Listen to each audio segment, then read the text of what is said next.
ውድ የተከበራችሁ የአሰብ ፕረስ ቤተሰቦች ዕለታዊ ዜናዎቻችንን ይዘን ቀርበናል። ከዜናዎቹ ጋር አብራችን ቆዩ። በአፍሪካ ቀንድ አዲስ የፖለቲካና የደህንነት እሳተ ገሞራ ፈነዳ። ኢትዮጵያ በአባይ ላይ ተጨማሪ 3 ግድቦች ልትገነባ መሆኑ ይፋ ማድረጓ ካይሮን ያስቆጣ ሲሆን፣ በሌላ በኩል ደግሞ በሶማሊያ ፑንትላንድና በሞቃዲሾ መካከል ያለው ፍጥጫ ወደ ከባድ ወታደራዊ ግጭት ተሸጋግሯል።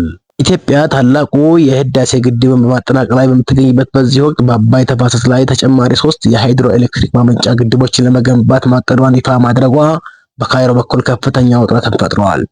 የግብጽ የመስኖ ሚኒስትር ሃኒ ሲላም የኢትዮጵያ አዲስ እቅድ በፍጹም እንደማይቀበሉት ገልጸዋል።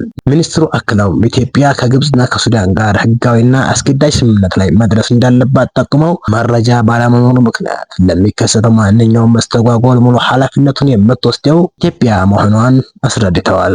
ግብጽ ይህን አቋም የያዘችው ከ98 በመቶ በላይ የንጹህ ውሃ ፍላጎቷን በአባይ ወንዝ ላይ በመመካቷና የግድቦቹ መገንባት የአስዋን ግድብን የኃይል ምርት ላይ ተጽዕኖ ያደርጋል በሚል ስጋት ነው። በአንጻሩ ኢትዮጵያ የተፈጥሮ ሀብቷን በመጠቀም ለዜጎቿ ኤሌክትሪክ የማቅረብና ኢኮኖሚዋን የማሳደግ መብቷ የሉዓላዊነቷ አካል መሆኑን በመግለጽ የታችኞቹ ተፋሰስ ሀገራት እገዳ ወይም የቬቶ መብት የላቸውም የሚል ጽኑ አቋም አላት።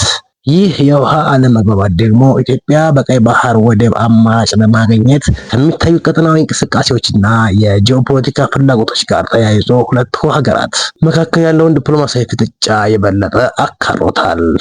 በሌላ በኩል በሶማሊያ የከፊል ራስ ገዝ አስተዳደር በሆነችው ፑንትላንድና በፌዴራል መንግስቱ መካከል የቆየው ፖለቲካና የህገ መንግስቱ ውጥረት አሁን ወደ ከባድ ወታደራዊ ግጭት አድገዋል።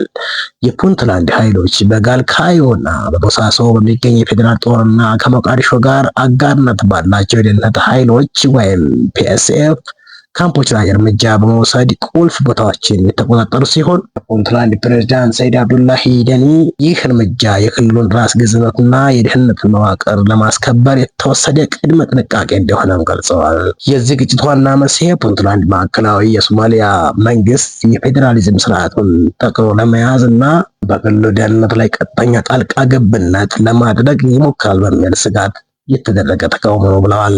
በከባድ መሳሪያዎች የታገዘው ይህ የውስጥ ግጭት የሰው ህይወት ማጣትና የሲቪሎችን መፈናቀል ያስከተለ ሲሆን በአፍሪካ ቀንድ አካባቢ አልሸባብን ለመዋጋት የሚያስፈልገውን የጸጥታ እንቅስቃሴ ማዳከምና ቀጠናውን ለተጨማሪ አላስፈላጊ ውጥረት የሚዳርግ ሆኖ ተገኝተዋል። ይህ ዕለታዊ ዜናዎቻችን ነበሩ። አመሰግናለን።